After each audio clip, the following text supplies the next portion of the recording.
ఆంధ్రప్రదేశ్ రాష్ట్రం కృష్ణా జిల్లా అవనిగడ్డ నియోజకవర్గంలో పులివెందులలోని మరడి మహాలక్ష్మి అమ్మవారి గుడికి ఏదో ముప్పు జరిగిందటనుల్లా. మరిగా ముప్పు ఏందో తెలుసుకుందాం పాన్రి.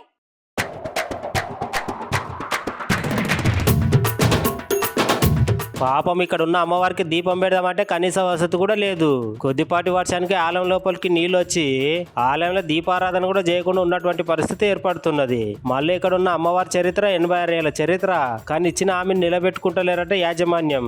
అసలు ఈ ముచ్చట ఎక్కడ జరిగిందంటే కృష్ణా జిల్లా అవనిగడ్డ నియోజకవర్గంలో జాతీయ రహదారి టోల్ గేట్ నిర్మాణ సమయంలో అక్కడున్న యాజమాన్యం ఇచ్చిన హామీలు అమలు చేయకపోవడంతో అవనిగడ్డ మండలం పులిగడ్డలో మరిడి మహాలక్ష్మి అమ్మవారి దేవాలయం గిట్ట తయారైతున్నది. ఇది వర్షాకాలం కాబట్టి పడ్డ కొద్దిపాటి వర్షానికి దేవాలయం మొత్తం నీటిమయమై దీపారాధన కూడా చేయరాకుండా ఉన్నదంట. అయితే గుడి పక్కకు నిర్మించిన హైవే టోల్ గేట్ కారణంగా ఇట్లాంటి ముప్పు సంభవిస్తున్నదని అక్కడ ఉన్న భక్తులందరూ అంటున్నారు. గట్లని యాజమాన్యం ఇచ్చిన డిమాండ్ ని ఎంబట నెరవేర్చాలని చెప్తున్నారు భక్తులు. మరిడి మహాలక్ష్మి గుడి అప్పుడు వేసినప్పుడు ఏంటన్నారు, టోల్ గేట్ వాళ్ళు వీళ్ళందరూ కూడా ఉన్నారండి. చాలా మంది పెద్ద మనుషులు వచ్చారు. వస్తే మా గుడి పరిస్థితి ఏంటండి, మరి మీ పరిస్థితి ఏంటంటే మీ గుడి పరిస్థితి మీకు ఏం బాగలేదు, మేము ఉండి కడతాము, మీ ఉండా తలం అమ్మవారికి ఇస్తాము, ఈ పక్కన ఇల్లు వేసుకుని దీపారాధన చేయండి అన్నారండి. అంతవరకు ఈ మధ్యకాలంలో ఇలా వర్షపు నీటికి ముప్పు గురవడం అనేది ఎప్పుడు జరగలేదు.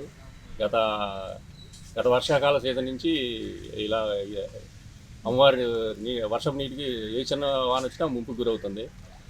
ఇందుగా మేము ఇంతకుముందు టోల్గేట్ యాజమాన్యం వారికి, తర్వాత పులిగేట్ పంచాయతీ వారికి విన్నవించున్నాం, కానీ ఎవరు స్పందించలేదు.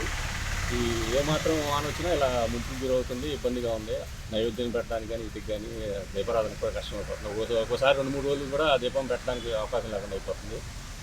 ప్రస్తుతం పరిస్థితి ఇది, ఇవాళ పరిస్థితి.